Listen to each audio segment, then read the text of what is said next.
মুসলমানদের সংখ্যা ছিল কত জানি 313 জন, আর কাফেরদের সংখ্যা ছিল 10,000। কাফেরদের সংখ্যা 10,000, মুসলমানদের সংখ্যা 313 জন। সেই 313 জনের সাথে যে 313 জন বাদল ইহুদি ফিরকা কাফের মুশরিকদের সাথে যুদ্ধ করেছিল, 313 জন, মাত্র 13 জন মুসলমান শহীদ হয়েছে। বলেন সুবহানাল্লাহ। সেই ময়দানে আল্লাহ তাআলা ঘোষণা করেছেন দুই রকম ভাবে। মুফাসসিররা ইখতিলাফ করেছে, একটু সাইনে কথা বলেন না, আপনি বড় মানুষ। কুরআনুল কারীমে ঘোষণা করে সর্বপ্রথম 3000 ফেরেশতা ওখানে প্রেরণ করে। বলেন সুবহানাল্লাহ। আমরা যদি ইসলামের রাসূলুল্লাহ ইযা জাআ রাসূলুল্লাহি ওয়াল ফাতহ, এই সূরাতে প্রমাণ যখন মানুষের মুসলমান দলে দলে বিজয় হবে, দলে দলে ইসলামের কাতারে আসতে শুরু করবে। যখন বদরের প্রান্তরে মুসলমানরা জয়ী হলো, দেখলো ইহুদিরা পরাস্ত হয়ে লজ্জায় কলঙ্কিত হয়ে তারা দূরে চলে গেল। কারণ মাত্র 313 জনের সাথে তারা 10,000 টিকে থাকতে পারে নাই। মুসলমান যদি ইমানদার একজন থাকে আর বাতিল ফেরকা যদি 100 জন থাকে, একজন ইমানদারের সাথে তারা কখনো পার পাবে না। মুসলমান আমরা সুন্নি জনতা, সুন্নি আহলে সুন্নাত ওয়াল জামাত, যদিও সংখ্যা গরিষ্ঠতা কম, আমি কোয়ালিটিতে বিশ্বাসী নই, আমি কোয়ালিটিতে বিশ্বাসী। কিন্তু আমি কোয়ালিটিতে এখন মনে করেন ছাত্র ক্লাসে 100 জন আছে, 100 জন ছাত্রের মধ্যে মাত্র মুসলিম 10 জন ছাত্র পড়া পারে ঠিকভাবে, ওই ছাত্রগুলো পড়া পারে না, আসা যায়। ওই টিচার ওই ছাত্রগুলো কি বলে না, বলে আমার টিচার বলল যে ওই ছাত্রগুলো ঝরে পড়ে যাবে বিভিন্ন ভাবে, হয়তো বিভিন্ন স্থানে নাইনে টেনে আলেমরা বিভিন্ন স্থানে ঝরে পড়ে যাবে। তো আমরা কোয়ালিটিতে আমরা সত্যের সাথে বিশ্বাসী নয়। আমরা চাই আহলে সুন্নাত ওয়াল জামাত যে আকীদা, আহলে সুন্নাত ওয়াল জামাতের যে আকীদা, মতে পথে চলার তৌফিক দান করুন সবাই বলেন আমিন। আহলে সুন্নাত ওয়াল জামাতের আকীদা হচ্ছে আমার নবী জিন্দা না মুর্দা? জিন্দা। আমার নবী জিন্দা, জি। অথচ আমরা যারা মারা যাই তারাও বলে জীবিত। বলেন সুবহানাল্লাহ। আমরা যদিও দেখি মৃত, কারণ আল্লাহ তাআলা কুরআনুল কারীমে ঘোষণা করেছে, কুরআনুল কারীমে ঘোষণা করেছে কি প্রত্যেক মানুষ কুল্লু নাফসিন যায়িকাতুল মউত, প্রত্যেক জীবের মরণ হবে, প্রত্যেক জীবের মরণ হবে। এই দলিল দ্বারা আমার রাসূলকে দলিল দিচ্ছে, কারণ রাসূল তো মানুষ ছিলেন, রাসূল মানুষ ছিলেন, রাসূল তো কোনো ফেরেশতা ছিলেন না। তো সেই কারণে তারা দলিল দিচ্ছে যে আমার নবী কি মৃত। বলেন আলহামদুলিল্লাহ। হ্যাঁ, আমার নবী মৃত্যুর স্বাদ গ্রহণ করেছেন। বলেন সুবহানাল্লাহ। আমার নবী যদি দুনিয়ায় থাকতেন তাহলে আমরা যারা মৃত্যুবরণ করি কবরে চলে যায়, আচ্ছা আমাদের দুনিয়ায় সবচেয়ে বেশি মুসিবত না মরণের সময় মুসিবত? সবচেয়ে বড় আল্লাহ রাসূল বলছে, ওগো আমার উম্মতেরা, রাসূল সাল্লাল্লাহু আলাইহি সাল্লাম যখন সাকারাতুল বিসাম ফেরেশতাকে বললেন, আজরাইল আলাইহিস সালামকে বললেন, ও আজরাইল আলাইহিস সালাম, তুমি কি আমার উপরে আমার পক্ষের উপরে কি উট পাহাড়টা রেখে দিয়েছো কিনা? বলেন সুবহানাল্লাহ। কেন জানেন? আমরা যারা ইমানদাররা মারা যাব তাদের কোনো এরকম শাস্তি হবে না। আল্লাহ রাসূল নিজে কষ্ট পেতে পছন্দ করেছেন। হাসান হুসাইনকে দেখেন, একটা হাসান হুসাইন রাদিয়াল্লাহু তাআলা আনহু যখন শোয়ানো অবস্থা, হুসাইন রাদিয়াল্লাহু তাআলা শোয়ানো, মা ফাতেমা রাদিয়াল্লাহু, আল্লাহ রাসূল সাল্লাল্লাহু আলাইহি ওয়াসাল্লামের ছেলে কাশেম রাদিয়াল্লাহু তাআলা আনহুকে অথবা তয়্যব রাদিয়াল্লাহু তাআলা আনহুকে শোয়ানো পাশে আজরাইল আলাইহিস সালাম দরজায় উপস্থিত। বলেছে, ইয়া রাসূলুল্লাহ, আপনার এই দুইটা সন্তানের মধ্যে একটা সন্তানকে দিয়ে দিতে হবে। কে বলছে? আজরাইল আলাইহিস সালাম। আজরাইল আলাইহিস সালাম বলার পরে তো বলতেছে, এই তয়্যব রাদিয়াল্লাহু তাআলা আনহুকে যদি হারাই, একটু খেয়াল করবেন, একটু মনোযোগ, এগুলা ইম্পর্টেন্ট কথা। যদি তয়্যব রাসূল সাল্লাল্লাহু আলাইহি ওয়াসাল্লামের ছেলে, রাসূল সাল্লাল্লাহু আলাইহি ওয়াসাল্লামের ছেলে তয়্যব রাদিয়াল্লাহু তাআলা আনহু, তোমরা কি শোয়ানো? আজরাইল বলছে, হয়তো তয়্যব রাদিয়াল্লাহু তাআলা কিন্তু হবে, নাইলে হুসাইন রাদিয়াল্লাহু তাআলা দিতে হবে। আপনি এখন সিলেক্ট করেন কাকে দিবেন। হযরত রাসূলুল্লাহ সাল্লাল্লাহু আলাইহি ওয়াসাল্লাম চিন্তা করে বলেন, আমি যদি একে দিয়ে দেই তাহলে আমার মন ব্যথায় ভরপুর হয়ে যাবে, আর যদি হুসাইন রাদিয়াল্লাহু কে দিয়ে দেই অর্থাৎ আলাইহিস সালাম মৃত্যুর বেলা বহন করাবেন, যদি হুসাইন রাদিয়াল্লাহু কে দিয়ে দেই তাহলে আমার মা ফাতেমা মনে কষ্ট সহ্য করতে পারবে না, শেরেফা আলী কষ্ট সহ্য করতে পারবে না, আমি রাসূল কষ্ট সহ্য করতে পারবো না। সুবহানাল্লাহ সুবহানাল্লাহ।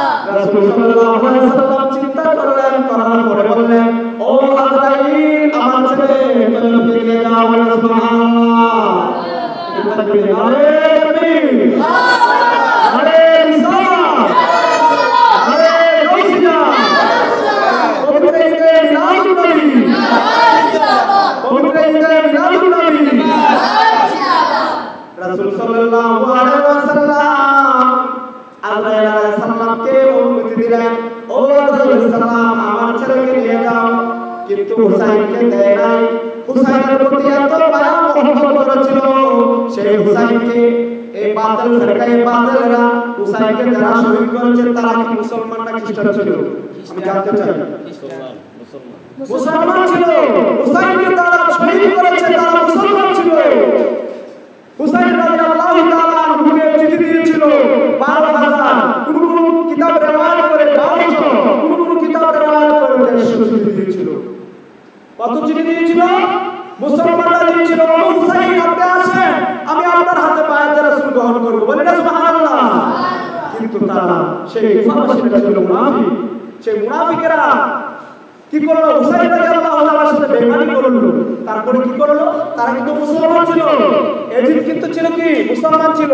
সেই এজিদ শুক্রবারে যেদিন হুসাইন রাদিয়াল্লাহুকে জবাই করবে, শাহাদাত বরণ করবে, সেই এজিদ এক পাশে কি করলো? আযান দিল, আযান দিল, তারা নামাজ পড়লো। কত? 26,000।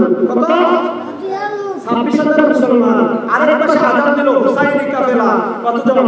203 জন। বলেন সুবহানাল্লাহ। দুই পাশে জামাত হলো। একটা হলো হুসাইনি মুসলমান, একটা হলো এজিদি মুসলমান। বর্তমানে এই এজিদি মুসলমান আছে কি না?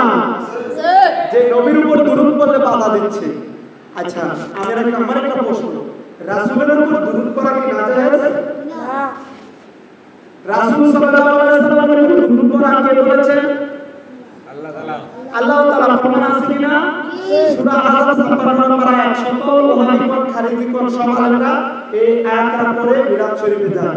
ইন্নাল্লাহা ওয়া মালাইকাতাহু ইউসাল্লুনা আলান নাবী ইয়া আইয়ুহাল্লাযীনা আমানু সাল্লু আলাইহি ওয়া সাল্লিমু তাসলিমা। বলেন না, আয়াতটা কোরআনের সূরা 56 আয়াত বলছে, ও ভাই উম্মতদেরকে লক্ষ্য করে বলছে, বান্দাদেরকে লক্ষ্য করে বলছে আল্লাহ তাআলা, আমি স্বয়ং আমার হাবিবের উপর দুরূদ পড়ি, আমি একা নয়, ফেরেশতাদেরকে নিয়ে দাঁড়িয়ে দাঁড়িয়ে আমি আমার রাসূলের উপর দুরূদ পড়ি। বলেন সুবহানাল্লাহ। এরপর বলছে, ইয়া আইয়ুহাল্লাযীনা আমানু, হে ইমানদারগণ, তোমরা যারা ঈমান এনেছো, সাল্লু আলাইহি, তোমরা পড়ো আমার হাবিবের উপর কি পড়ো? দুরূদ পড়ো। সাল্লু আলাইহি ওয়া সাল্লিমু তাসলিমা। তাসলিমা শব্দের অর্থ হচ্ছে তাজিমা, তাজিমাতে।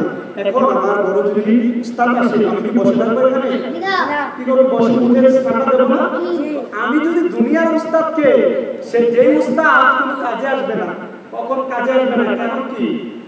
যখন আমাকে কবরের মধ্যে শোয়ানো হবে, বলবে মান রাব্বুকা, তোমার রব কে? ওমা দিনুকা, তোমার দিন কি? হাযা রাজুল, এই যে উপস্থিত তোমার নবীকে, এই যে উপস্থিত, ওনার সম্বন্ধে তোমরা কি জানতা? আমাদের মতো মানুষ জানতা? রক্ত মানুষের করা প্রশ্ন করবে, তোমরা কি তা জানতা? যদি তুমি ওয়াহাবি দাঁড়িয়ে হও, বলতাম লোকে যা বলতো আমরাও তা বলতাম, লোকে যা বলতো বাড়ির মানুষ আমরাও বাড়ির মানুষ বলতাম। বলে যাও তুমি জাহান্নামে চলে যাও। বলে আলহামদুলিল্লাহ। ওয়াহাবিরা বলে না, তা প্রশ্ন করা হবে না। তোমরা তো কি বলবো, দুঃখের কথা। হাদিস শরীফে আছে, এই যে কবরে কয়টা প্রশ্ন করা হবে? তিনটা। আবার কোন কোন riwayate বলবে শুধু একটা। বলেন সুবহানাল্লাহ। কি? আমার নবী বলবে আমার নবী কি? যদি নবীর সাথে রেজাল্টে ফাঁস হয়ে যাও, যদি কবরে প্রশ্ন ফাঁস হয়ে যাও, তাহলে তোমার হাসরের ময়দানে তুমি ফাঁস। বলেন সুবহানাল্লাহ।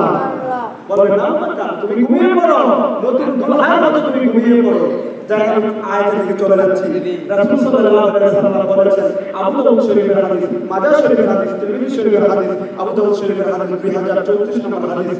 হাদিসটা হচ্ছে আবি, একজন বিশিষ্ট রাবী, একজন আবি হুরায়রা রাদিয়াল্লাহু তাআলা আনহু, যার থেকে হাদিস সবচেয়ে বেশি বর্ণনা হয়েছে এবং বিশ্বস্ত সেই সাহাবী সম্বন্ধে সকল আলেম উম্মত ওনার কোনো দোষ নাই, ত্রুটি নাই, সেই একজন সাহাবী আবু হুরায়রা রাদিয়াল্লাহু তাআলা আনহু, যাকে বিলালের বাপ হিসেবে আল্লাহ রাসূল বলেছেন। তো সেই আবু হুরায়রা রাদিয়াল্লাহু তাআলা থেকে হাদিসটা, عن أبي هريرة رضي الله تعالى عنه قال إن رسول الله صلى الله عليه وسلم ما من أحد يسلم عليه।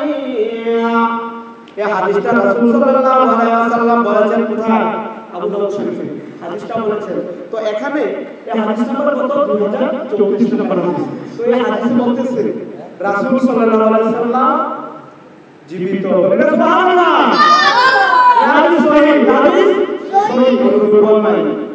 দেখতে পারেন যাদের এখন বর্তমান জামানায় মোবাইল হয়েছে, অনেকে মোবাইলে অ্যাপস থাকতে পারে, হাদিস দেখতে পারেন, সমস্যা নাই, আছে কিনা হাদিস নাম্বার কিনা। তো যাই, এখন অনেকে আছে, অনেক আলেম ওলামা এখন বাইরে গেছে আমার রাসূলকে বলে মুর্দা। বলেন আলহামদুলিল্লাহ। আমার রাসূল কি বলে? আমার রাসূল কি বলছে? নবীগণ আন-নবিয়্যু ওয়া রাসূলুল আম্বিয়া, আলেম ওলামা যারা নবীগণের উত্তরসূরি, এবং বলছে আন-নবিয়্যু মাসুম, নবীগণ মাসুম নিষ্পাপ, নবীগণের কোনো গুনাহ আছে না।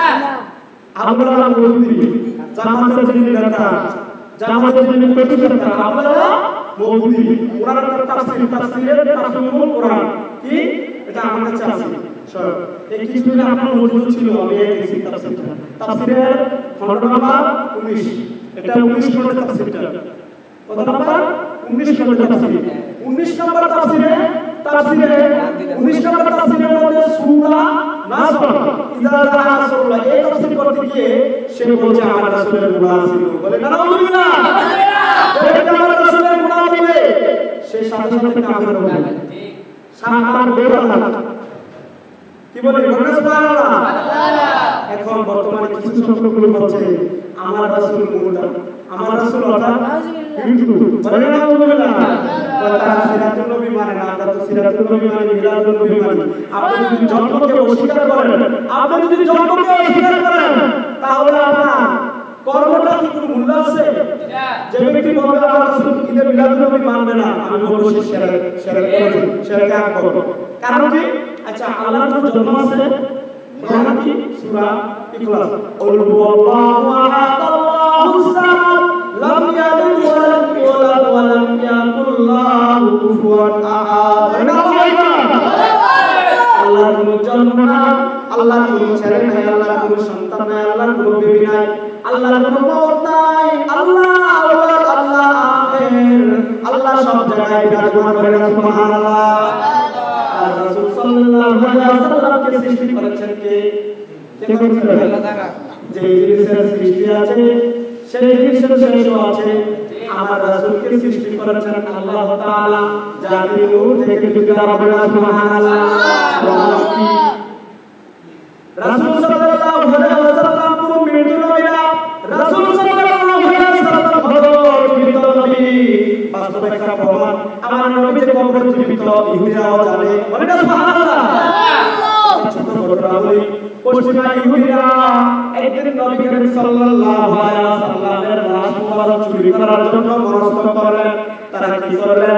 দুইজন ব্যক্তিকে সিলেক্ট করলেন, ও ভাইরা তোমরা যে রাসূল সাল্লাল্লাহু আলাইহি ওয়াসাল্লামের লাশটাকে চুরি করে আমাদের পশ্চিমে ইহুদি রাষ্ট্রে নিয়ে আসবা।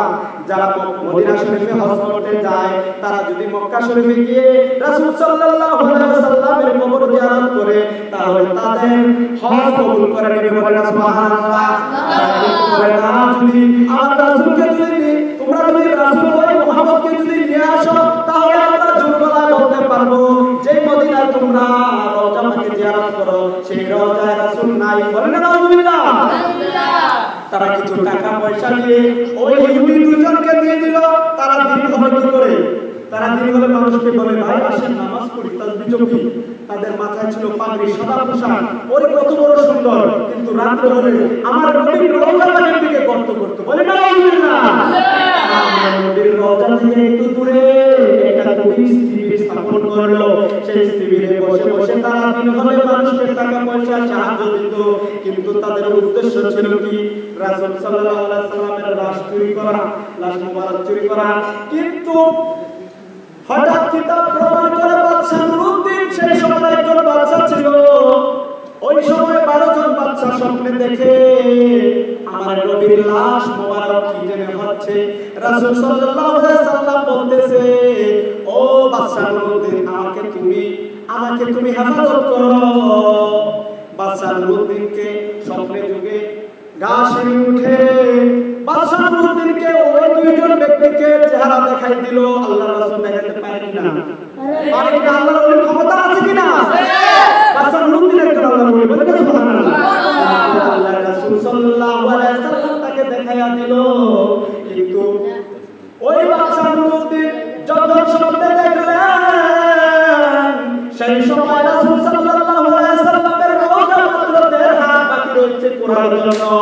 যদি 1.5 হাত পুরে, তাহলে রাসূল সাল্লাল্লাহু আলাইহি সাল্লামের লাশ মুবারক চুরি করতে পারে। আল্লাহ কি কুদরত! ওই বাদশা নুরউদ্দিন আর দেরি করলেন না। তখন বাদশা নুরউদ্দিন কি করলেন? দ্রুত তখনকার বাদশা, তখন তিনি দ্রুত বেগে তার সৈন্যবাহিনী নিয়ে চলে আসলেন ওই মদিনায়। মদিনায় এসে তিনি এত মানুষের মধ্যে ওই দুইজন ব্যক্তিকে কিভাবে চিনবে? তখন তিনি কি পূজার আয়োজন করলেন, খানার আয়োজন করলেন, সকলকে টুপি দিয়ে বলে দিলেন, বাদশা নুরউদ্দিন তোমাদেরকে আমন্ত্রণ জানিয়েছে, তোমাদের সকলের দাওয়াত এবং দিন। তখন তারা সকলে কি করলো? তারা আমন্ত্রণ গ্রহণ করলো। গ্রহণ করার পরে বাদশা নুরউদ্দিন চারদিক দিয়ে ঘুরে ওই দুইজন ব্যক্তিকে আর চিনতে পারছে না। কোথায়? তাদের সকলকে খাওয়ানো শেষ হয়ে গেল, কিন্তু ওই দুইজন ব্যক্তিকে চিনতে পারছে না বাদশা। সকলকে উদ্দেশ্য করে বললেন, ও বাবা, আপনাদের মধ্যে এমন কোন ব্যক্তি বাদ পড়েছে কিনা খাবার বাকি? তখন তারা সবাই চারদিক চাইলো, দেখে ওই দুইজন ব্যক্তিকে তারা তো চিনে, যারা স্থানীয়। তারা বলল, হুজুর, দুইজন ব্যক্তি বাকি রয়েছে। তারা অন্য জায়গা থেকে তারা এখানে ভ্রমণ করেছে। তারা খুব ভালো মানুষ, দীর্ঘদিন টাকা দেয়, পয়সা দেয় এবং ফরজকারী নামাজ পড়ে, নফল নামাজ পড়ে, পাগড়ি আবর, তারা কারোর দান খয়রাত নেয় না, তারা বরঞ্চ তাদের থেকে দান দেয়। বলেন আলহামদুলিল্লাহ। এখন বেশি পোশাকে অনেক বড় বড় আলেম দেখা যাচ্ছে, এলেমও নাই তাদের ভিতরে। আসলে তাদের শয়তানি বুদ্ধি নিয়েও এলেমও নাই, নাম সুরফের জ্ঞান নাই। যাদের নাম সুরফের জ্ঞান নাই, যেমন ইংলিশের গ্রামারের যদি জ্ঞান না থাকে, সাধারণত যদি টেন্স না বুঝে, যে ছেলেটা টেন্স না বুঝে, সেই ছেলেটা ইংলিশ কিছুই বুঝে না, ঠিক না? তো আর যারা মাদ্রাসাতে নাম সুরফ যদি না বুঝে, সেটা কিছুই জানে না। কোনটা ইসিম, কোনটা ফেল, কোনটা নাউন, কোনটা প্রনাউন, এগুলা বুঝে না। তো যাই বাদশা নুরউদ্দিন যখন ওই ব্যক্তিদের নাম শুনলেন, বললেন তাদেরকে আবার যাও, তোমরা নিয়ে আসো। বললেন বাদশা নুরউদ্দিন আমন্ত্রণ জানিয়েছে, তারা আসতে চায় না, রিটার্ন ফিরে আসলো। সৈন্যবাহিনী বলল না, তারা বলল কারোটাও গ্রহণ করে না। বাদশা নুরউদ্দিন বলল, আমি যাব তাদের বাসায়। বাদশা নুরউদ্দিন দ্রুত বেগে ঘোড়ায় চলে গেলেন তাদের বাসায়। গিয়ে দেখলেন রাসূল সাল্লাল্লাহু আলাইহি ওয়াসাল্লাম স্বপ্নে যা দেখাইছে ঠিক সুবহান মিলে গেছে। বাদশা নুরউদ্দিন তাদের চেহারার সামনে তাকানো মাত্রই তাদের চেহারায় থরথর কাঁপুনি চলে আসলো। বলল, হায়, চোরের তো সবসময় কি থাকে? চোরের সবসময় দুর্বলতা থাকে। তারা থরথর করে কাঁপতেছে। বলল, ও বাবা, আপনারা থরথর করে কেন কাঁপছেন? বলে, আমরা থরথর করে কাঁপছি না। বলল, বাদশা, এত বড় বাদশা এসেছেন আমাদের দরবারে, আমরা তো সেই বাদশাকে এমন কোনো আপ্যায়ন করতে পারবো না। বাদশা তো ওই স্বপ্নে আল্লাহ রাসূল দেখেছেন না, দেখেছে স্বপ্ন না। বাদশাকে যখন একটা চেহারা দিল, বাদশা চেহারায় বসে না। বলল, না, আমি চেহারা করবো না, আমি তোমাদের বিছানার মধ্যে বসবো। বিছানার মধ্যে বসলো। বাদশা মধ্যে চারদিকে তাকায়, দেখে কোথায় গর্ত নাই। বাদশা না খুঁজে বাদশা নুরউদ্দিনকে যেখানে বসাইছে সেই স্থানটা কি করলো? একটা নামাজের মুসল্লা পাশে। তারা নামাজ পড়ে বড় ফরজ গেল, নামাজ পড়ে বাদশা নুরউদ্দিন কি করলো? নামাজের মুসল্লাটা একটু সরাইলো। সরাই দেখে এটার উপরে বিশাল বড় এক খণ্ডের পাথর। বলেন আলহামদুলিল্লাহ। সেই পাথর বলল, বাদশা নুরউদ্দিন আর চিন্তা দেরি হবে না, তখন সৈন্য বাহিনীকে বললো, সৈন্য বাহিনীরা তোমরা এই পাথরটা সরাইয়া দাও। পাথরটা যখন সরানো হলো তখন দেখে গর্ত সুড়ঙ্গ আমার রাসূলের রওজা পর্যন্ত। বলেন আলহামদুলিল্লাহ। আল্লাহুম্মা সাল্লি আলা সাইয়্যিদিনা মাওলানা মুহাম্মাদ ওয়া আলা আলি সাইয়্যিদিনা মাওলানা মুহাম্মদ। তারপরে কি করলো? তাদেরকে সেখানে ধরে তাদেরকে কতল করা হলো, তাদের গর্দানগুলোকে আলাদা করা হলো। যারা নবীর প্রতি বিরুদ্ধে কথা বলে, যদি নবী রাসূলের বিরুদ্ধে কথা বলে, তাদের বিচার হলো কতল। তাদের কোনো তওবা নাই। আল্লাহর সাথে যত বড় নাফরমান হও, তবে আল্লাহর সাথে তওবা আছে। আমার নবীর সাথে যদি নবীর সাথে যদি বেয়াদবি করো, তার সাথে কোনো তওবা নাই, নবীর সাথে কোনো তওবা নাই। একটা হচ্ছে হাক্কুন নাস, হাক্কুল ইবাহাতুল্লাহ, একটা হচ্ছে আল্লাহর হক, একটা হচ্ছে মানুষের হক। ঠিক কি না? মানুষের হক। যদি আমি মারা যাই, আমি যদি আপনার থেকে 100 টাকা ঋণী হয়ে গেছি, তাহলে আমার ওয়ারিশরা আপনার থেকে ক্ষমা চেয়ে নেবে। ঠিক কি না? আর যদি ক্ষমা না চায়, তাহলে সেই 100 টাকার ঋণী কারণে আমাকে জাহান্নামে জ্বলতে হবে। ঠিক কি না? আমরা অনেকেই আমাদের অনেকের হক নষ্ট করে যায়। হক সম্বন্ধে আরেকদিন আগামী সোমবারে ইনশাআল্লাহ আমি চেষ্টা করব নামাজ সম্বন্ধে আলোচনা করার জন্য। নামাজের গুরুত্ব সবাই থাকবো কিনা, থাকার চেষ্টা করবো কিনা, নামাজের গুরুত্ব সম্বন্ধে আলোচনা করব। আজকে আমরা প্রমাণ করলাম, আসলে মুষ্টিময় একটু দলিল দিলাম। দলিল বহুত আছে। আমরা আহলে সুন্নাত ওয়াল জামাতের কোনো দলিলের অভাব নাই। আমরা কখনো ভীত নয়। আমরা জোর গলায় মাঠে ময়দানে কথা বলতে পারি। যারা দুর্বল দলিল নিয়ে আসে তারা আসে না কখনো আমাদের সামনে, কারণ জানে সে পার পাবে না আমাদের সাথে, সময় টিকবে না, একটু পাড়ায় যেতে হয়ে চলবে। তো দুরূদ শরীফ পড়ে নিয়ে আল্লাহুম্মা সাল্লি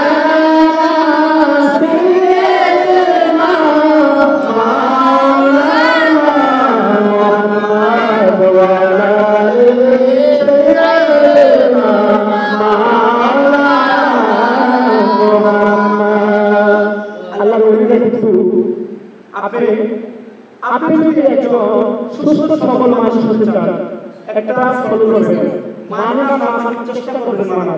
খাইতে হবে কম, কি করতে হবে? খাইতে হবে কম, ঘুমাতে হবে কম, ঘুমাতে হবে কম। যদি আপনি কম ঘুমান তাহলে আপনার রোগ থেকে অনেক 3000 আল্লাহ তাআলা 3000 রোগ দিয়েছে। সেই 3000 রোগের মধ্যে 20000 রোগ থেকে আপনি 2000 রোগ কম হবে আপনার। কত? আপনি যদি খাওয়া কম খাওয়া, আপনি যখন খাইতে বসেন তখন 3 ভাগের 1 ভাগ খাদ্য দ্বারা পূরণ করবেন, 1 ভাগ পানি দ্বারা পূরণ করবেন, আরেক ভাগ খালি রাখবেন। আমরা সবাই সুন্দর করি না? এটা সুন্দর করে দিই। বলে সুবহানাল্লাহ। আল্লাহ আমাদের জীবনে কবুল করবে। একটু জিকির করি, লা ইলাহা ইল্লাল্লাহ, লা ইলাহা ইল্লাল্লাহ, লা ইলাহা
আমার আল্লাহ